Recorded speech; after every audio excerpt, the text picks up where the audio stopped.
এক ছেলে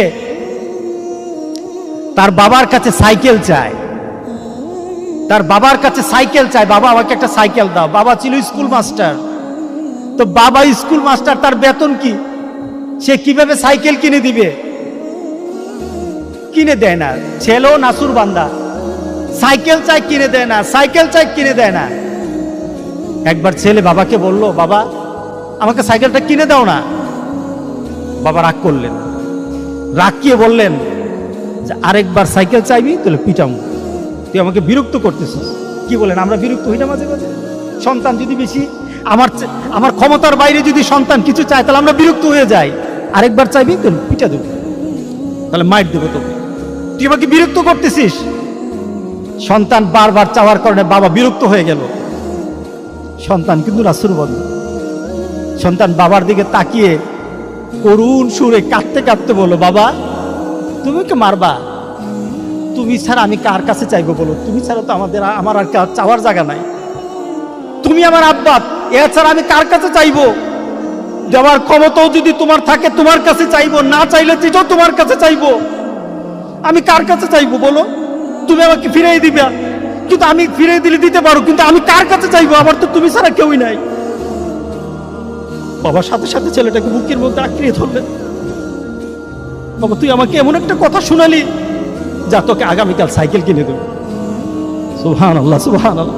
তার মানে কি, ছেলে তার বাবার হৃদয়ে টাচ করেছে, তার কথার মধ্যে আবেগ ছিল, ভালোবাসা ছিল, নিবেদন ছিল যে বাবা তুমি না দিতে পারো, কিন্তু আমার তো তুমি ছাড়া কেউই নাই। তুমি না বল আমাকে ফিরিয়ে দিতে পারো, কিন্তু আমার চাওয়ার জায়গা তোমার ছাড়া আর তো কেউই নাই, আমি তোমার কাছেই তো চাইবো। আমরা যদি মাবুদের দরবারে, আল্লাহর দরবারে এভাবে চাইতে পারতাম, যেই মাবুদ দিতেই পারে, দিতেই পারে, দিতেই পারে, একমাত্র যিনি দিতেই পারে, তার কাছে ওই আবেগ দিয়ে যদি চাইতে পারতাম, কোনোদিন কোনো জিনিস আমাদেরকে ফিরিয়ে দিতেন না, কোনোদিন ফিরিয়ে দিতেন না। আমরা চাইতেই পারি না, আমরা ওইভাবে আল্লাহর দরবারে চাচ্ছি না। আমরা যদি চাইতে পারতাম তাহলে পৃথিবীতে আমাদের এই তো বিপদ থাকতো না। আমরা চাই ঠিক, বলেন তো দেখি, যখন কোভিড-19 করোনা আসলো, মসজিদে জায়গা দেওয়া যায় না, ঠিক না? মসজিদে জায়গা দেওয়া যায় না। বলা হয় মসজিদে একটু সিস্টেম হতে আসতে হবে, একটু কম আসতে হবে, বাড়িতে সবাই নামাজ পড়েন। কিন্তু আমরা বলি না, বাড়িতে নামাজ পড়বো না, মসজিদই পড়বো। মসজিদ ভরে যায়, কোনোদিন মসজিদ জুমা ছাড়া ভরে নাই। কিন্তু যে কোভিড-19 যখন করোনা আসলো, মসজিদ জুমার মতো ভরে যেত, ঠিক না? এখন কি ভরে? হ্যাঁ, আবার ভরে নাকি? না না, এখন আবার আগের জায়গায়। একটা আবেগ কাজ করছিল, আবেগ। রবের ভয় আসে নাই, রবের ভয়ের চিন্তা করে নাই, রবের সাথে সম্পর্কের চিন্তা নাই। এসেছে কেন? একটা ভয়। কিসের ভয়? তুমি তোমার রবের সাথে সম্পর্ক করো, তোমার রবের সাথে সম্পর্ক করো। তুমি মসজিদে রবের সাথে সম্পর্ক করো, তুমি ঘরে, প্রত্যেকটি স্থানে যখন রবের সাথে তোমার সম্পর্ক হয়ে যাবে, আল্লাহ সুবহানাহু ওয়া তাআলা বলেন, বান্দা চাইতে দেরি হবে, আমি দিতে তোরে দেরি করব না। বান্দা, আমি দিতে দেরি করব না। হযরত আবু হুরায়রা থেকে বর্ণিত, দেখুন আল্লাহ কিভাবে আমাদেরকে পরিশুদ্ধ করেন, পরিশুদ্ধ করেন। আল্লাহ কিভাবে ডেকে ডেকে আমাদেরকে বলেন, তোদেরকে কিভাবে আমি পরিশুদ্ধ করতে চাই, মাফ করে দিতে চাই, মর্যাদা বাড়াতে চাই। দেখ, হযরত আবু হুরায়রা থেকে বর্ণিত, রাসূল সাল্লাল্লাহু আলাইহি সাল্লাম এক লোকের কথা শুনছেন, এক লোক কথা বলতেছে। রাসূল সাল্লাল্লাহু আলাইহি ওয়াসাল্লাম এক লোকের সাথে কথা বলছে। সে গুনাহ করলো, সে গুনাহ করলো, আসাবা জামবা, সে গুনাহ করলো। সে বলল, আল্লাহর কাছে বলল, ইয়া রব আযনাবতু জামবি, আযনাবতু ফাগফিরলি, আযনাবতু ফাগফিরলি। আয় রব, আমি গুনাহ করেছি, আমারে মাফ করে দাও। আয় আল্লাহ, আমি গুনাহ করেছি। আমরা আল্লাহর কাছে চাই না? কিভাবে বলেন? আয় আল্লাহ, আমি গুনাহ করেছি, মাফ করে দাও। বলেন না, গুনাহ করেছি, মাফ করে দাও। সে ঠিক ওইভাবে বলছে, আজনাবতু ফাগফিরলি, আমি গুনাহ করেছি, আমাকে মাফ করে দাও। রাসূল সাল্লাল্লাহু আলাইহি সাল্লাম সাহাবায়ে কেরামকে বলতেছেন, এই লোকটা এইভাবে আল্লাহর কাছে চাইলো, গুনাহ করেছি, মাফ করে দাও বাবু। একটা মনের আবেগ দিয়ে তার আল্লাহর দরবারে চাইলো। আল্লাহ সুবহানাহু ওয়া তাআলা সাথে সাথে জবাব দিয়ে কি বলে শুনেন, আলিমা আদ্দি আলিমা আন্না লাহু রাব্বা, আলিমা আন্না লাহু রাব্বা ইয়াগফিরু যামবা ওয়া ইয়াখুযুহু বিহি। আল্লাহ সুবহানাহু ওয়া তাআলা তখন বান্দাকে বলেন, আলিমা, আমার বান্দা কি এই ধারণা পোষণ করে, তার ভিতরে কি চিন্তা আছে গুনাহ করে মাপ চাচ্ছে, আর আল্লাহ বলতেছে কি আমার বান্দা কি এই ধারণা করে তার একজন রব আছে, আন্না লাহু রাব্বা, তার একজন রব আছে। কি বলেন, আমাদের রব আছে কিনা বলেন, আমাদের রব। আমাদের গুনাহ মাপের মুহূর্তে এইভাবে চিন্তা কি করতে হবে, আলিমা, আল্লাহ বলতেছেন সে কি মনে মনে এই চিন্তা রাখে, আন্না লাহু রাব্বা, তার একজন রব আছে, সে রব কি করবে, ইয়াগফিরু যামবা, তার গুনাহকে মাফ করে দিবে, ওয়া ইয়াখুযু বিহি, যদি মাফ করতে চান উনি মাফ করবেন, আর উনি যদি চান তাহলে গুনার জন্য পাকড়াও করবেন, কেউ তুই পাকড়াও থেকে বাঁচাতে পারবে না। আর যদি মাফ করতে চান এই মাফ থেকে কেউ কি করতে পারবে না, ফিরাতে পারবে না। সুবহানাল্লাহ বললেন না, উনি কে, রব্বুল আলামিন, আল্লাহ সুবহানাহু ওয়া তাআলা। আল্লাহু আকবার, সুবহানাল্লাহ সুবহানাল্লাহ সুবহানাল্লাহ। সে কি ধারণা করে, আলিমা, সে কি ধারণা করে, আমি চিন্তা করেন মাবুদ আল্লাহ সুবহানাহু ওয়া তাআলা আমাদেরকে কিভাবে মাফ করতে চান। এরপরে আল্লাহ সুবহানাহু ওয়া তাআলা বলেন, বান্দা যখন আমার কাছে চাইছে আর ভিতরে ভিতরে এই চিন্তা রেখেছে যে আমি তাকে মাফ করব, আমি তাকে শাস্তি দেব, তবে মাবুদ আমি সবচাইতে ভালোবাসি মানুষকে মাফ করে দেওয়া। আমার শান হলো মাফ করে দেওয়া। রাহমাতি, আমার রহমতকে, আমার মাগফিরাতকে গজবের উপর আমি সবসময় প্রাধান্য দিই। আমি মানুষকে শাস্তি দিতে আমি ভালোবাসি না। আমার ভালোবাসা হলো আমার বান্দাকে রহমত দিয়ে মাফ করে দেওয়া। সাবাকাত রাহমাতি আলা গাদাবি, আমার রহমতকে আমি গজবের উপর প্রাধান্য দেই। আমি সাথে সাথে আমার বান্দাকে বলি, গফিরতু লাহু, গফিরতু লিআবদি, গফিরতু লিআবদি, গফিরতু লিআবদি। বান্দা তোরে মাফ করে দিলাম, বান্দা তোরে মাফ করে দিলাম, তোরে মাফ করে দিলাম বান্দা। সে আবার দুনিয়ার কাজে মত্ত হয়ে যায়। চলতে চলতে চলতে চলতে এক পর্যায়ে আবার সে গুনাহ করা আরম্ভ করে, সে আবার গুনাহ করতে থাকে। হঠাৎ হয়তো কোনো পরিবেশে বসেছে, কারো কথা শুনেছে, অথবা ভিতরে ভিতরে চিন্তা করেছে, আমি অনেককে দাফন করেছি, অনেককে জানাজা দিয়েছি, অনেকের কাফনের কাপড় আমি কাটতে দেখেছি, অনেককে আমি গোসল করাতে দেখেছি, অনেককে আমি জানাজায় উপস্থিত হয়েছি অনেকের। এই ভিতরের চিন্তা আসার পর সে মনে মনে চিন্তা করলো যে আমার যদি এখন চলে আসে আমি আল্লাহর দরবারে কি জবাব দেব, আমার যদি এই মুহূর্ত চলে আসে আমি আল্লাহর দরবারে কি জবাব দেব। এই চিন্তা নিয়ে সে সাথে সাথে আল্লাহর দরবারে হাত পেতে বলে, মাবুদ আমি গুনাহ করেছি, আচ্ছা বাজাম্বা, আমি গুনাহ করেছি, আমারে মাফ করে দাও, আমারে মাফ করে দাও। রব্বি আজনাবতু, আয় আল্লাহ আমি গুনাহ করেছি, আমাকে মাফ করে দাও। আল্লাহ সুবহানাহু ওয়া তাআলা সাথে সাথে ডাকের জবাব দিয়ে বান্দাকে বলতে থাকেন, আলিমা আব্দি, আবার ওই কথা, আলিমা আব্দি, সে কিন্তু এর আগে গুনাহ করেছে, আল্লাহ মাফ করে দিয়েছে, আবার গুনাহ করেছে, আবার আল্লাহ বলতেছেন, আলিমা আব্দি আন্না লাহু রাব্বা ইয়াগফিরু যামবা ওয়া ইয়াখুযু বিহি। আমার এই বান্দা কি মনে মনে ধারণা করে তার এক রব আছে। কি বলেন, আমাদের রব আছে কিনা? রবকে আল্লাহ সুবহানাল্লাহ। আপনি ভিতরে মিলাই নেন, এখনই করেন না, এখনই ভিতরে ভিতরে চিন্তা করতে থাকেন না, রাসূলের হাদিসের সাথে এখন নিজে হয়ে যান। নিজের গুনাহ কথা স্মরণ করে এখনই বলতে থাকেন, আমি আমার ভিতরে চিন্তা নিয়ে আসলাম, আমার একজন রব আছে, আমার গুনাহ মাফ করবেন, আমাকে শাস্তি থেকে বাঁচাবেন, উনি আমার আল্লাহ। উনি কে? আমার আল্লাহ।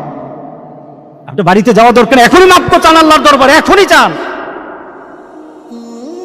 আল্লাহ সুবহানাহু ওয়া তাআলা বলে দেন, বান্দা তুমি মনে মনে চিন্তা করিস তো আমি আছি, আমি আল্লাহ তোর জন্য আছি। বান্দা তোরে আমি মাফ করে দিলাম, আমি তোরে মাফ করে দিলাম।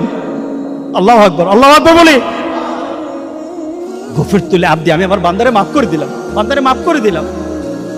আল্লাহ সুবহানাহু ওয়া তাআলা তাকে মাফ করে দেন। কিন্তু সে আবার দুনিয়ার কাজের মধ্যে মিশে যায়, পরিবেশে আবার হাঁটতে আরম্ভ করে, সবার সাথে যখন এক হয়ে যায় আবার গুনাহ করে ফেলে। কি বলেন, আমাদের চরিত্রটাই মন না, ঠিক না? মসজিদে আসলে মনে হয় মনে মনে এই চিন্তা রাখি, মসজিদে বসলে মনে হয় মনে মনে এই চিন্তা করি, 5 ওয়াক্ত নামাজ যারা মসজিদে এসে পড়ে আমরা মনে মনে চিন্তা করি যে আর গুনাহ করব না, আর গুনাহ করব না। কি বলেন, ঠিক না? আর গুনাহ করব না। কিন্তু মসজিদ থেকে বের হওয়ার পর ঠিক আবার একটা গুনার মধ্যে আমরা মিশে যাই। আমার ভিতরে আপনার ভিতরে এই চিন্তা হতে চলে আসতে পারে যে এত গুনাহ করেছি, মাবুদ কি মাফ করবেন, রব কি মাফ করবেন? দেখুন হাদিসটা কত সুন্দর, কত সুন্দর হাদিস।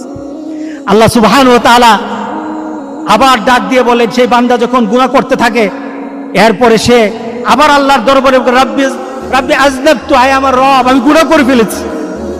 সে হয়তো চিন্তা করেছে হাসরের ময়দানে আল্লাহর দরবারে দাঁড়াবো, আল্লাহ আমাদের বিচার করবেন, ফয়সালা করবেন। আমি হয়তো আমার মাকে ডাক দিব, মা বলবে আমি তোর সাথী না। বাবাকে ডাকবো, বাবা বলবেন আমি তোর সাথী না। নেতা বলবে আমি তোর সাথী না। বন্ধু বলবে আমি তোর সাথী না।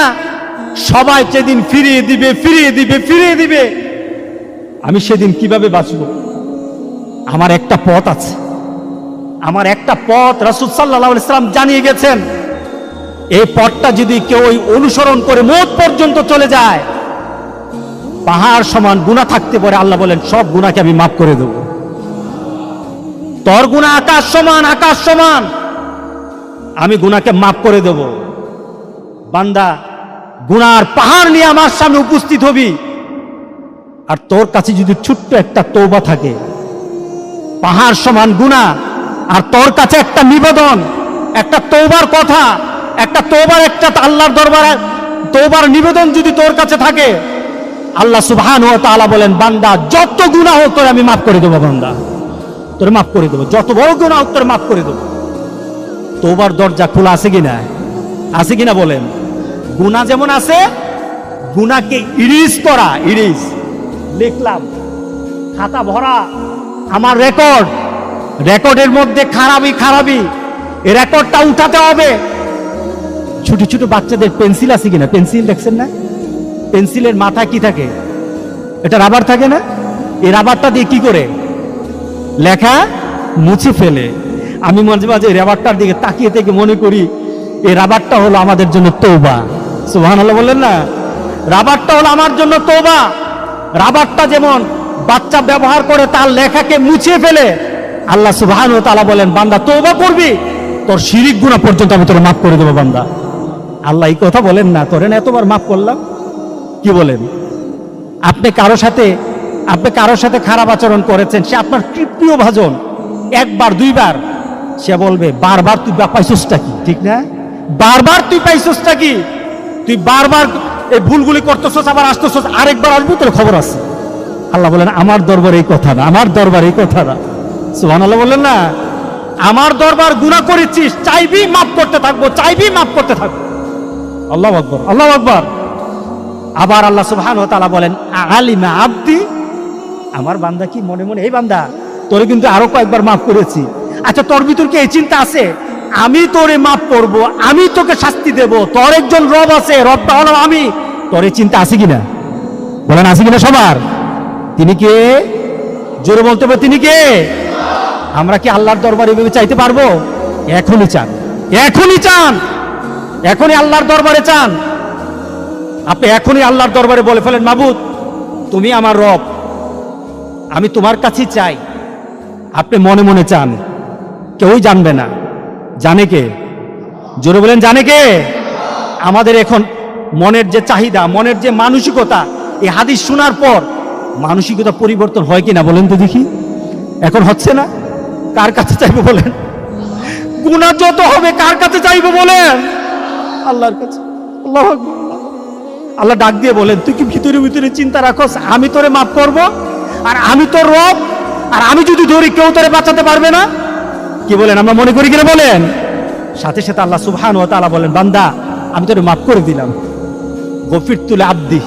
আল্লাহ সুবহানাহু ওয়া তাআলা রাসূল সাল্লাল্লাহু আলাইহি ওয়াসাল্লাম 3 বার এভাবে বলেছেন, 3 বার এভাবে বলেছেন। এরপরে বলেছেন আল্লাহ এরপর বান্দাকে ছেড়ে দেন, বান্দাকে ছেড়ে দেন। আমরা আমাদের নিজের গুনাহ খাতাকে, গুনাহগুলিকে মাফ করার জন্য আল্লাহর দরবারে নিজের হৃদয় দিয়ে যদি এইভাবে চাইতে পারি, গুনাহ তো হবেই, গুনাহ হবেই। রাসূল সাল্লাল্লাহু আলাইহি সাল্লাম বলেছেন, বান্দা গুনাহ করবে, আল্লাহ তাকে মাফ করে দিবে। আল্লাহ সুবহানাহু ওয়া তাআলা গুনাহ মাফ করাটাকে আল্লাহ সুবহানাহু ওয়া তাআলা বেশি পছন্দ করেন। গুনাহ মাফ করাটাকে পছন্দ করেন। গুনাহ করবি, মাফ চাইবি, মাফ করে দেব। আর গুনাহ করার পর যদি মনে মনে এই চিন্তা থাকে, গুনাহ করে ফেলেছি, থাক, আল্লাহ বলেন, বান্দা আমি তোর প্রতি রাগ হয়ে যাই। আমার বান্দা তওবাকে ভুলবে না, আর আমার বান্দা যতক্ষণ তওবা করবে আমি তাকে মাফ করতেই থাকবো, মাফ করতেই থাকবো, মাফ করতেই থাকবো। আল্লাহু আকবার বলে, মওতের আগ পর্যন্ত তার জন্য মাফের দরজা আমি খুলে রাখবো, মওতের আগ পর্যন্ত মাফের দরজা খুলে রাখবো। সেই মাবুদকে ডাকা দরকার আছে কিনা বলেন? এত বিপদ চলছে আমাদের, এত বিপদ চলছে। এরপরে আমাদের ভিতরে চিন্তা হলো, চলি যখন মন চায় তখন ডাকবো, চলি যখন মন চায় তখন ডাকবো, যখন মন চায় তখন দিনের পথে থাকবো, বাকি সময়টা আগের মতোই চলি। এটা আমাদের মাপ পাওয়ার লক্ষণ না। চলুন আজকে আল্লাহর দরবারে তওবা করি। রাজি আছি সবাই? তওবাটা কি বাড়িতে করতে হবে নাকি এখানে করলে চলবে? তওবার জন্য কি সময় লাগে? না, সময় লাগে না। তওবার জন্য কি স্থান লাগে? স্থানও লাগে না। আপনি যে কোনো সময় যে কোনো স্থানে তওবা করবেন, তওবার সাথে সাথে গুনাহ মাফ করে দেওয়া হবে। মসজিদে বসে এখনই যদি আল্লাহর দরবারে ডাক দিয়ে মনে মনে বলেন, মাবুদ, বাবু তোমার কাছে আমি ক্ষমা চাই, শুধু ভিতরের মধ্যে একটা অনুভূতি জাগ্রত করেন আর আল্লাহর কাছে চাইবেন। আপনি বসা অবস্থায় আল্লাহ সুবহানাহু ওয়া তাআলা আপনাকে বলেন, আমি তোরে মাফ করে দিলাম, আমি তোরে মাফ করে দিলাম। সুতরাং আল্লাহর কাছে যেন এইভাবে চাইতে পারি, আল্লাহর কাছে যেন গুনাহ মাফ চাইতে পারি, গুনাহ মাফের জন্য নিজেকে যেন প্রস্তুত করতে পারি। আগুন থেকে এখনের যে অবস্থাটা আগুন থেকে বেশি না, আগুন তো ছিল চতুর্দিকে। এখন কোভিড-19 করোনা গোটা পৃথিবীর সব দিকে, কিন্তু আগুন থেকে বেশি না। সে আগুন থেকে যদি আল্লাহ সুবহানাহু ওয়া তাআলা ইব্রাহিমকে বাঁচায়, মুমিনদেরকে ইনশাআল্লাহ আল্লাহ সুবহানাহু ওয়া তাআলা চাইতে পারলে এই বিপদ থেকে মুমিনদেরকে আল্লাহ বাঁচাই দিবেন ইনশাআল্লাহ। বলি ইনশাআল্লাহ। আমাদের ভ্যাকসিন হয়তো আমরা পাবো না, কিন্তু মাবুদের তরফ থেকে হয়তো আমরা মাগফিরাত পেয়ে যাব। চাইতে পারি যদি মাবুদের তরফ থেকে হয়তো আমরা মাগফিরাত পেয়ে যাব। আল্লাহ যেন আমাদের সবাইকে মাফ করে দেন। জোরে বলেন আল্লাহুম্মা আমিন।